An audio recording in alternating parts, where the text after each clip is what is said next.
Halloween is creeping up on us, oh yes! And that means it's time to break out the spooky, scary movies for an evening of terror and scarer. What'll it be? Friday the 13th? Nightmare on Elm Street, perhaps? Maybe even a little Nosferatu? Nope! We're watching The Brain That Wouldn't Die tonight. Released to theaters in 1962, this one's a real doozy where you'll find as much acting talent as in a package of raisin bagels.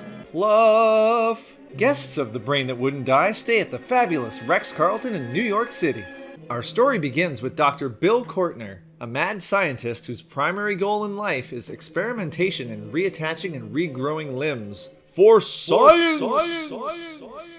He doesn't always succeed, but by golly, he's got spunk. Here we see him bringing a corpse back to life, which proves there's science in necromancy. Also, you can have tons of fun playing Operation with a guy's exposed brain. Dude lives, that's great. His dad doesn't really approve of his methods, but whatever. He has to do other things, like fondle a nurse.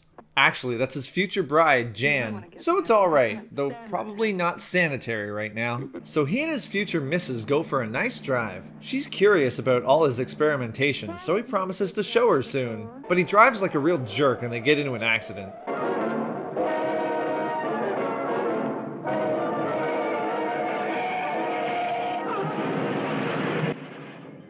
Bill is flung from the car and rolls a lot, but where's Jan?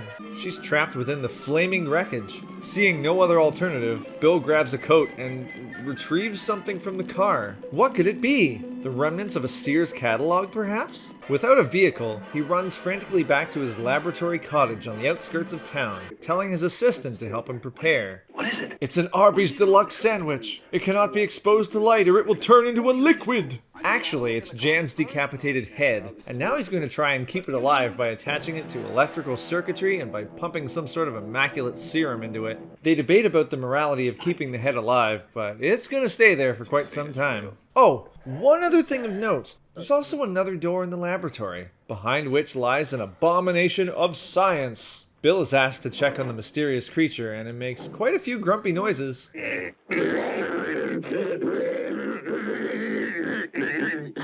Not a happy guy. Bill leaves on a new mission to find a replacement body for his wife.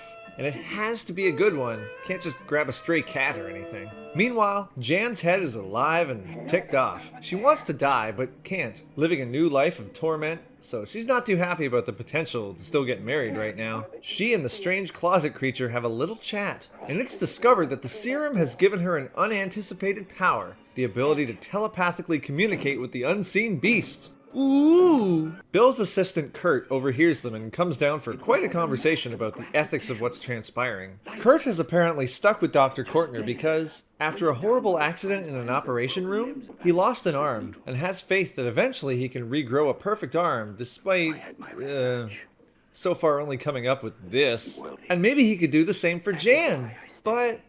transplant my head onto another body. But the tissues of my body would reject the tissues of another. Tissues.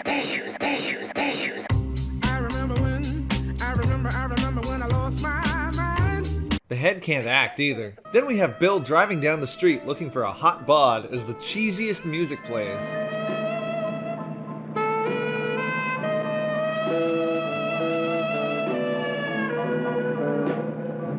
He finds a hot friend willing to do what the doctor orders, but when she brings a second person along, Bill ain't having none of that because he only needs to collect one body, not one body and an audience. So that plan backfires, but the friend offers him the chance to judge a beauty contest, which is great! Beautiful body buffet time!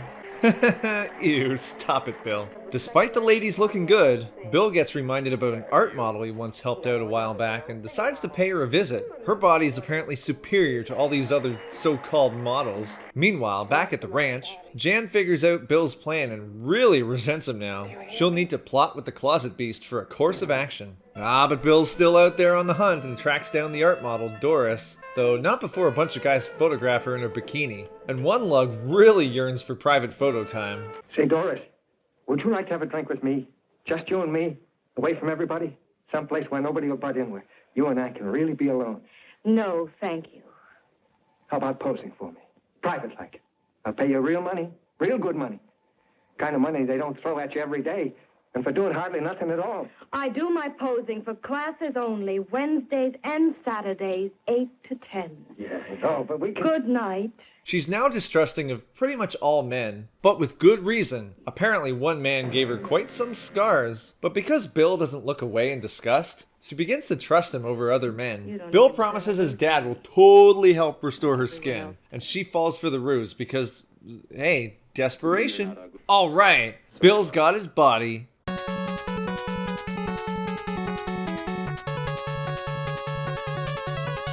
Jan's been working hard, training the mystery being in the closet to be violent, to try and bust the door down. Kurt delivers a tasty meal, but soon Jan sicks the beast on him, tearing his arm off in the process. In what I consider to be a great piece of cinema, his death scene is one of the finest ever captured on film.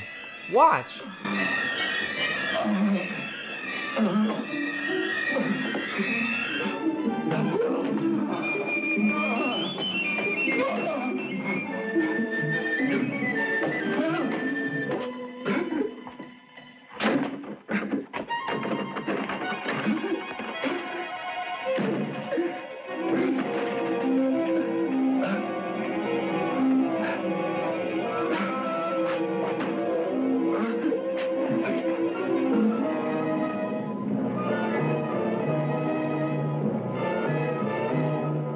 Bye, Kurt. The head's loving it. She's really loving it. Bill comes back with his lovely lady model buddy and offers her a drink. I trust you.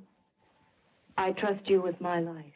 Ooh, bad move. Heading downstairs to get some Dr. Pepper or something, he finds Kurt's lifeless body and covers it with a sheet. Can't have company seeing a corpse around. It wouldn't match with the furniture. He mixes up a drink with plenty of drugs in it to knock her out. She's surprised, but passes out anyway. At which point Bill carries her to the basement lab, all with that same awful music. Just as he prepares to begin the operation, Jan gives Bill some major flack for even daring to steal another person's body. So naturally, Bill just tapes her mouth shut. Okay, Jan gets her revenge by communicating through telepathy and making that beast repeatedly slam on the door. Bill goes to check it out and... Oh, my face! The beast emerges and he's a deformed cone head. After some severe brawling through a door, the creature pulls a Mike Tyson and bites off an ear, basically killing the doctor. Oh, and he starts a fire too. As the real hero of the movie, the beast rescues Doris and leaves for safety. Amidst the flames, Jan quips, I told you to let me die. As she cackles, the scene fades to black, and the movie forgets what its original title was. They don't make movies like they used to. Happy Halloween, everybody! Thanks for watching. If you have retro hype of your own, consider dropping a like, subscribing to the channel, and leaving a comment.